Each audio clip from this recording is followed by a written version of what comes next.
పదమూడవ తారీఖున రాష్ట్ర వ్యాప్తంగా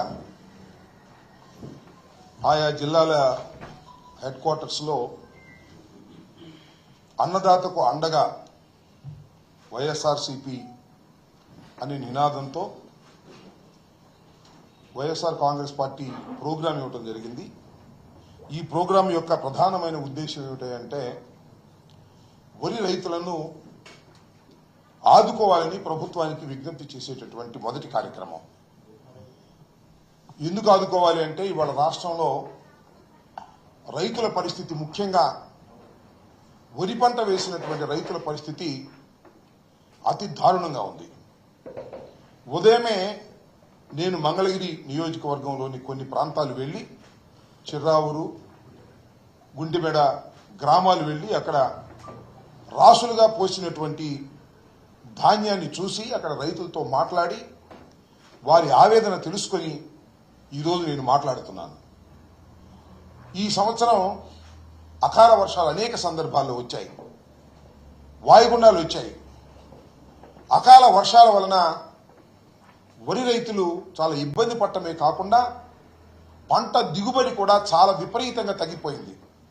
కొన్ని చోట్లయితే 20, 25, 30 లోపు మాత్రమే ధాన్యం ఉత్పత్తి జరిగింది. ఉత్పత్తి పంట సరిగా లేక రైతులు ఇబ్బంది పడుతున్న ఈ దశలో చివరికి గిట్టుబాటు ధర కూడా రానటువంటి ఒక దుర్మార్గమైనటువంటి పరిస్థితిని వాళ్ళ రాష్ట్ర ప్రభుత్వం కలగజేసిందని ఈ సందర్భంగా నేను చెప్పదలుచుకున్నాను.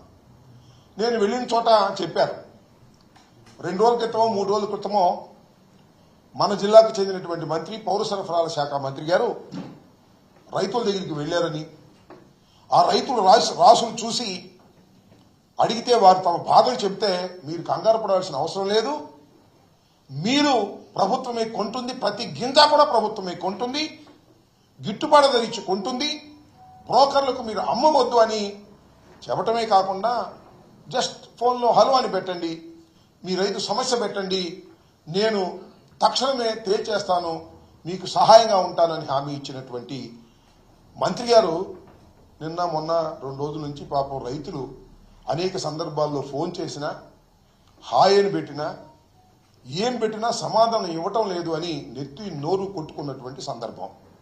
మద్దతు ధరగా ఇవ్వాల్సినటువంటి ధర ఇవ్వలేకపోతున్నారు. అది ఎంతంటే 75 కేజీలకు సంబంధించి 1725 రూపాయలు. ఈ ధరకు కొన్నటువంటి సందర్భమే లేదని మనవి చేస్తున్నా. మరొక అంశం ఏమిటంటే ప్రభుత్వం కొనడంలా దళారులు వచ్చేశారు, మిల్లర్లు వచ్చేశారు. దీనిలో తేమ శాతం ఎక్కువగా ఉంది, 1300కి ఇవ్వండి, 1350కి ఇవ్వండి అని బేరమాడి గత్యంతరం లేని పరిస్థితుల్లో రైతు అమ్ముకోవాల్సి వస్తుంది. నిల్వ చేసుకోవడానికి అవకాశం లేదు. రోడ్డు మీద ఆరబోసుకున్నటువంటి దృశ్యాలు మేము చూసాం.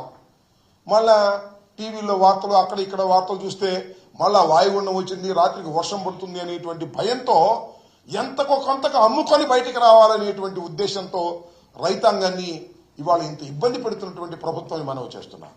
రైతులు అంటే ఇక్కడ నేనేదో గొప్పగా చెప్పుకోవడం కాదు, కానీ వైఎస్ఆర్ కాంగ్రెస్ పార్టీ అధికారంలో ఉన్నప్పుడు ఎప్పుడు కూడా మినిమం సపోర్ట్ ప్రైస్కి మించే కొన్న సందర్భాలు ఉన్నాయి తప్ప తక్కువలో కొన్న సందర్భాలు లేవు.